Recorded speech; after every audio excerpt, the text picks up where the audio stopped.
Okay, Mike, you're all set. Okay, good morning. Welcome. I'd like to call the meeting to order. It is 9 o'clock. Stephanie, would you please take attendance? Of course, good morning. Ava Bermuda Zimmerman. Morning, Ava. Present. Thank you. Ellen McKitterick. Present. Alice Pritchard. Present. David Salazar. Present. Mike Saltis.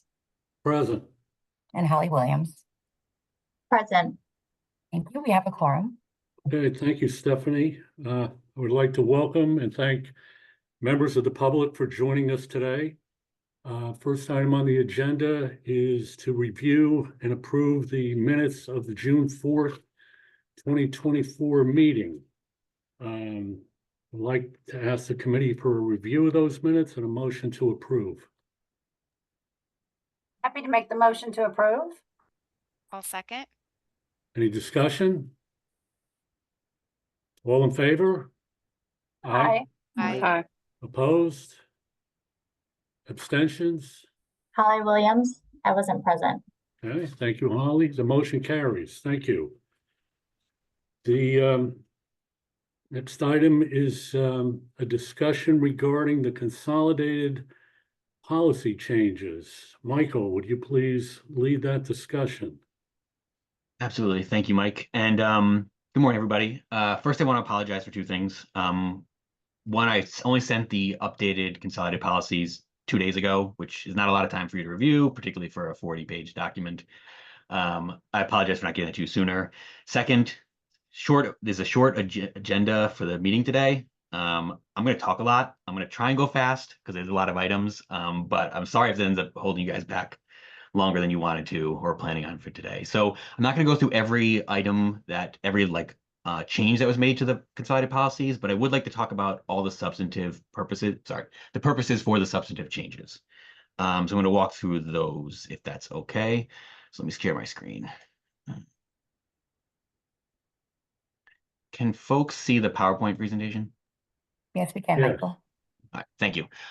So the purpose of this effort, the sort of impetus for this review of the consolidated policies, essentially what's in the top left, Public Act 24-5, the legislation that we supported that made some changes to the Connecticut Paid Leave program.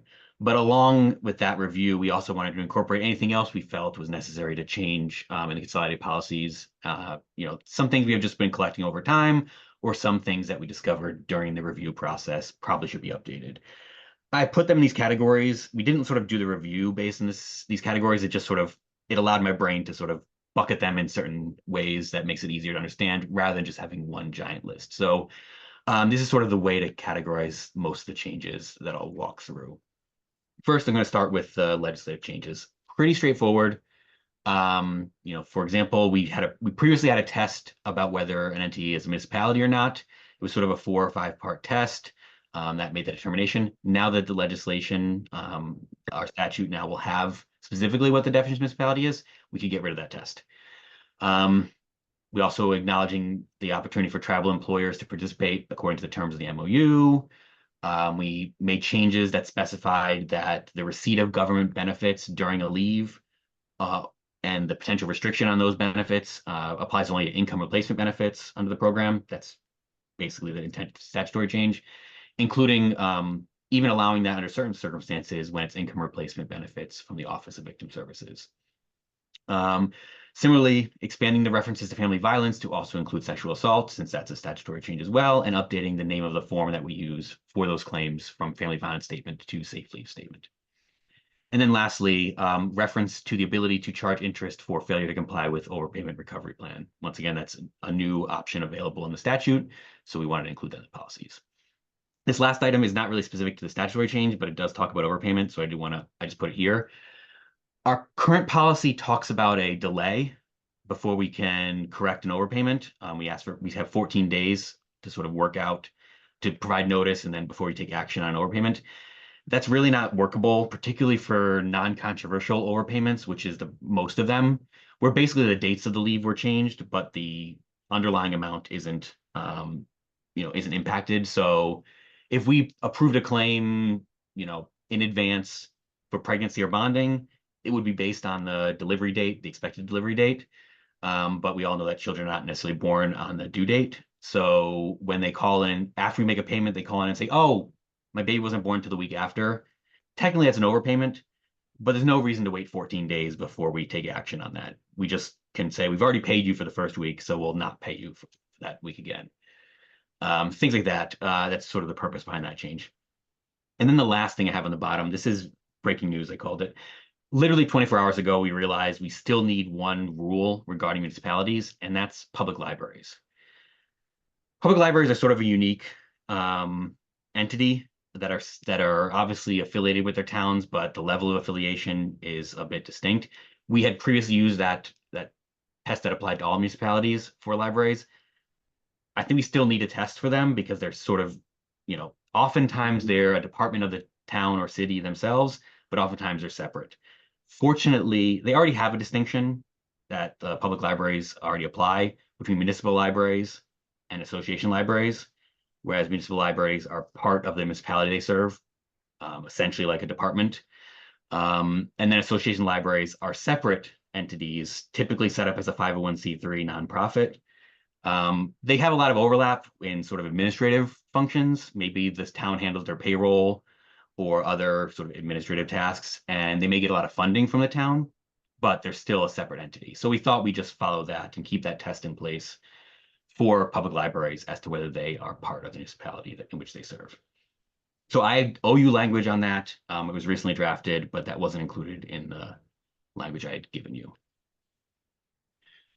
Another topic we addressed in this change was some contribution topics. The first of which is our finance team is planning on starting to do audits soon of contributions submitted to us, making sure that employers are providing the right amount of contributions based on the wages they pay to their employees. We wanted to we had some language about our ability to audit. We just had to make a few tweaks to add a little bit of clarification for that. In particular, indicating that it is a requirement that you participate with an audit if you are chosen for an audit. And what does it mean to cooperate? In particular, when someone doesn't respond at all, when is that considered a lack of cooperation? So we added a rule that if you don't respond to our requests within 10 business days, that's considered a failure to cooperate with the audit, unless we've established a separate time frame for it. And similarly, we added specificity about a document transfer system that we can use for those audits if there's a need to provide documents to us. Unrelated to audits, but also related to contributions, is a rule about late notice, late challenge regarding a penalty. If they take more than, I believe it's 20 calendar days to respond to a notice about a penalty, we would ask for good cause as to why they didn't respond earlier. Same good cause rule that applies to any other late notices, whether it's late claim filing, late appeal requests, anything, late penalty, other penalty notices. And then finally, clarifying that the authority will not charge, the authority won't charge multiple penalties for the same unpaid contribution amounts. We can still correct the amount if we did apply a penalty. This has always been a policy. It's just sort of the language was unclear.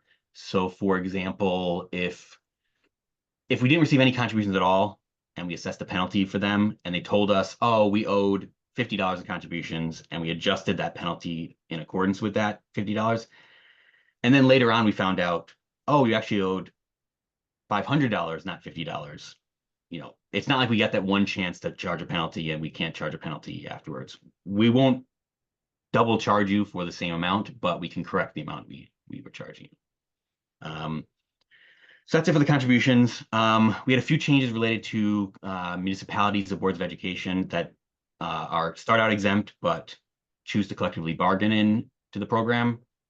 We clarified the timeline of participation, essentially using the date of participation within the CBA rather than the effective date of the overall CBA, just in case someone, there's an agreement where they say the CBA covers 3 years, but we don't want to participate till year 2.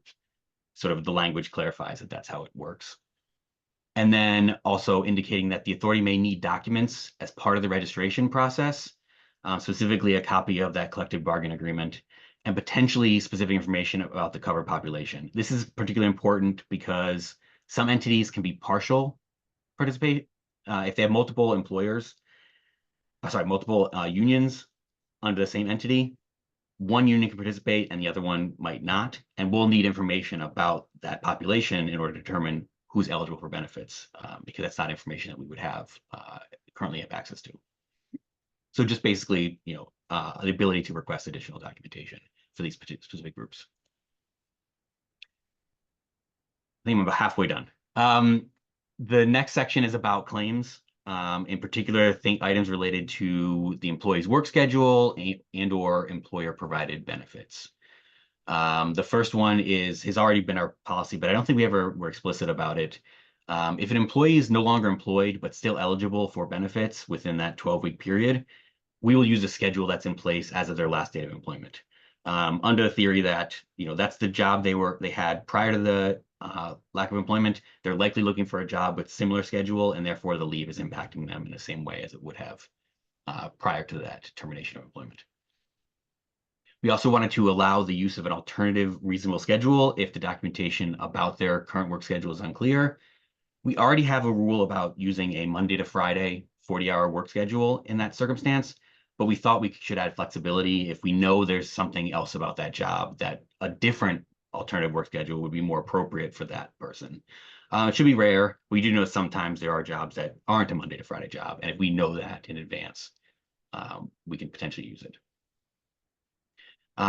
Third item was the ability to reach out to non-participating employers under limited circumstances. This is typically when someone has multiple jobs, maybe one participating, one not, or they left one job that was participating and now they're working for a non-participating employer, but they're still within that 12 weeks of eligibility and they take a leave. Normally we ignore non-participating employers, but in this circumstance, we may want to reach out to just say, if I work for a participating employer and I left that employment and started working for the municipality or an employer, I'm working outside the state, but I'm still within 12 weeks and I take, leave for my serious health condition. We might want to reach out to the employer to say, is this person actually on leave? Because they shouldn't be filing for leave when they're actually still at work. So that's one of those circumstances where we normally don't talk to the non-participating employers, but we may have to do so. The fourth item, we already have a policy related to holidays and company shutdowns and how those impact a paid leave claim when they occur during the period of time the person's on leave. We also wanted to add to that the ability to have similar situations that we call intervening events that also would prevent you from going to work. We've gotten questions on jury duty, military reserve commitments, incarceration, things that are also reasons why you wouldn't go to work on those days. And essentially, we want to treat those the same as we do for holidays and shutdowns. This is some other event not related to your leave that is the cause for you not being at work on that day. For most folks that are on continuous leave, if this is just like a one-day jury duty, they won't even notice a difference because they'll get their full payment anyway. But if it happens to be a absence that's for more than a week for one of these reasons, it could potentially impact their benefit. Or if they're on a reduced schedule or intermittent leave, and it happens that the day they were on leave is the day that they go to jury duty, that also would prevent their ability to get paid for that day. Finally, under this sort of employer benefits section, we wanted to match what the Department of Labor recently released regarding severance payments. Previously, we said severance payments were not considered employer-provided income-related benefits that impact the claim if they required a release of claims before they receive the severance payments. It looks like the Department of Labor recently issued guidance that as of January 1st, they no longer consider whether there's a release or not as to whether those severance payments impact UI.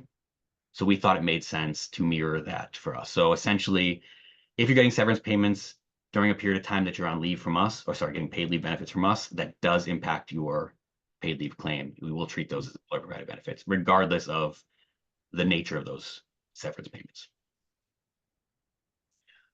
This last section is about pregnancy bonding, some items that we addressed to update that. The first one is we no longer require employer sign-off regarding bonding leave that is intermittent or reduced schedule. That rule still applies for FMLA and for job protection, so there still is an incentive for employees to get that sign off from their employer before requesting intermittent or reduced schedule bonding, but we're not going to be the ones to uphold that rule for the paid leave side. And one of the reasons for that is when someone has two jobs, and if they're taking bonding leave from one job but not the other, we treat that as reduced schedule. But from the employer's perspective, one employer treats it as a continuous leave and the other employer says they're not on leave at all. So there's no reason for us to ask for special permission from the employer in that circumstance. It also just sort of ended up being more of a headache where employers were checking the box off when they shouldn't have, and filling out sections that weren't necessary. So there wasn't a lot of value to us, and we thought it would be best to just remove that requirement. The second item, we already have a requirement about pregnancy or childbirth leaves, notifying us that the actual date of birth is different from the due date. We just thought we just also say that's also important for bonding leave because the date of delivery is important for that as well. Reinforcing that bonding leave immediately following recovery from childbirth will be treated as the same claim. This has been the rule since basically March of last year. And it's sort of implied in certain parts of our consolidated policies, but we thought we could probably be a little bit more forceful in how we said it. So we just explicitly say that, there's no change in benefit calculation nor rerun of eligibility. The fourth item is we're expanding the acceptable versions of proof of birth that are part of a bonding claim. Currently, we allow birth certificate, hospital discharge paperwork, a certification of birth form that we ask healthcare providers to fill out. We wanted to add the Department of Public Health's acknowledgement of parentage form to that list. It's often one of the easier forms to get shortly after the birth, because oftentimes birth certificates take a little while before they're issued, and other paperwork may not have the non-birth parent on it. So we felt this is a great substitute, or not substitute, additional option for, particularly for the non-birth parents, because that's typically gets filled out pretty quickly after the birth.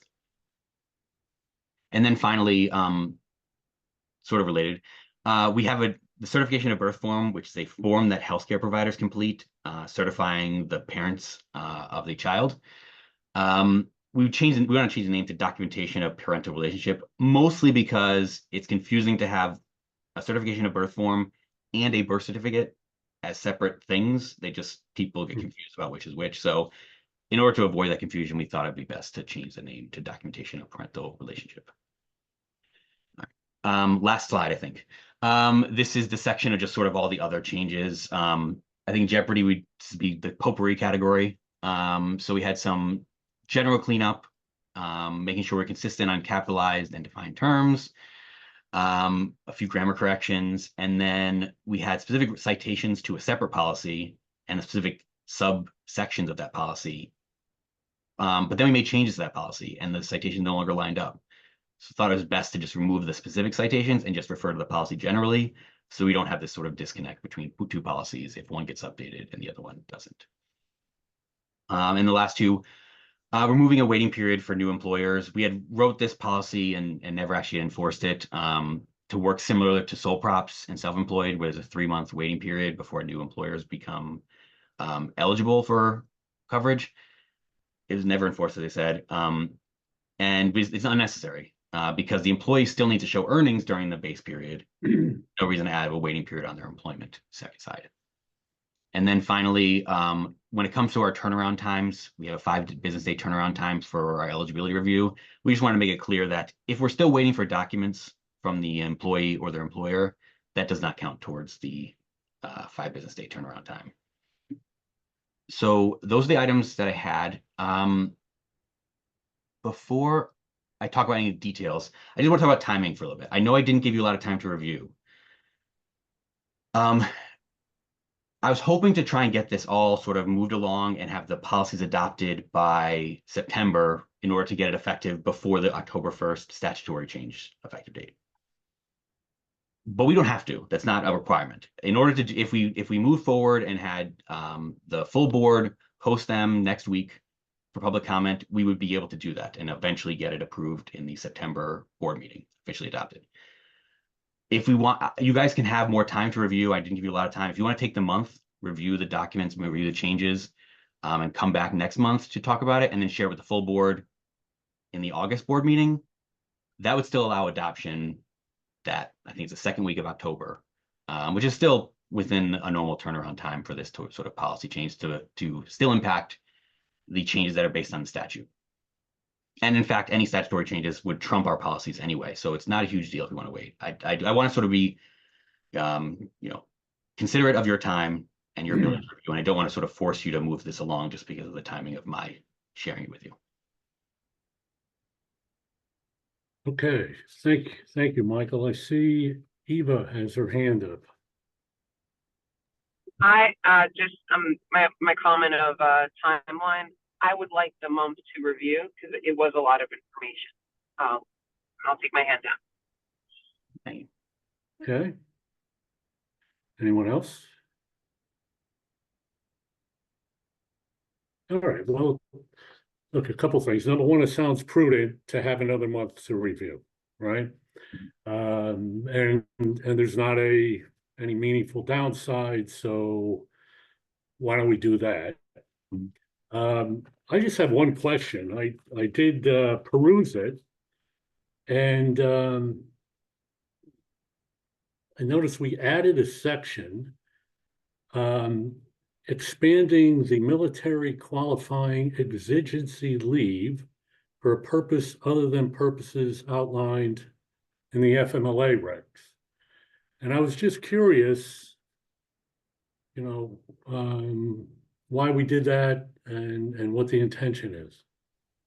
Great question. And the reason I didn't highlight is that actually is sort of keeping that consistent with our existing policy. So basically, there were two specific types of leave that required employer sign-off. I talked about the intermittent reduced schedule bonding leave that required sign-off. And then also within the military exigency, there's 8 listed reasons that are considered acceptable military exigencies. And then there's a 9th option that says, if the employer and employee both agree that this is a military exigency, a qualifying military exigency, then you can also take FMLA leave for it. So, I mean, that makes sense in the FMLA context because there's only 2 parties who really matter in that, the employer and the employee. But for us as a paid leave program, we wanted to make sure that, okay, you're saying this is that sort of other category that you've agreed to with your employer. We just want to make sure that it still applies. So we do ask still, under that circumstance, for the employer to say, yes, we have signed off on this reason. It is a valid reason as far as we're concerned, and therefore we will pay the benefit for that paid leave. Does that make sense? So I didn't highlight it because it's actually just keeping existing language, but we removed the other half, which was the intermittent pregnancy bonding. I will say qualifying exigency leave number 9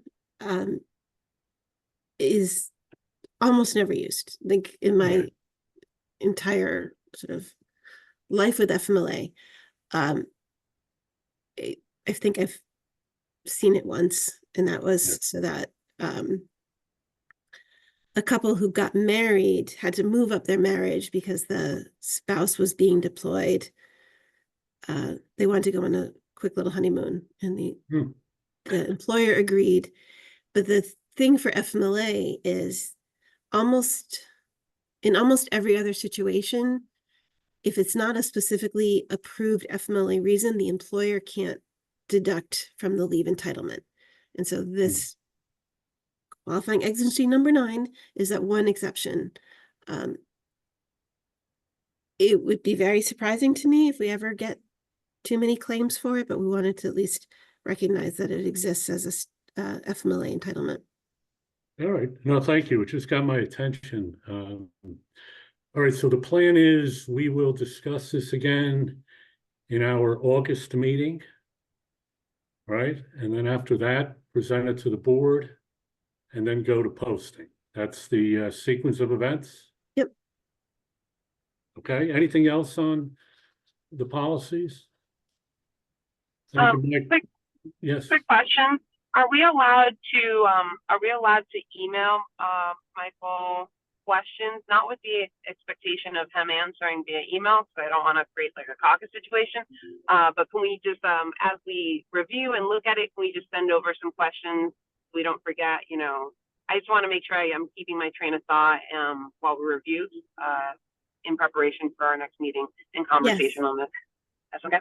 As long as you don't email your co-committee members, you can engage with us. Okay. Yep. Awesome. And Okay. please do. That's actually very helpful. Yes. Yeah. Anything else on the policies? Okay, seeing nothing, we will move on. And is there any old business that anyone would like to discuss? Is there any new business anyone would like to discuss? Okay, well, then it's time for adjournment. Can I have a motion to adjourn? So moved. Second? I'll second. I'll second. Thank you. All in favor? Aye. Aye. Great. Aye. Hey. Okay, the meeting is adjourned. It is 9:26 a.m. Thank you for your time this morning. Have a good holiday week. Thank you, everyone. Thank you.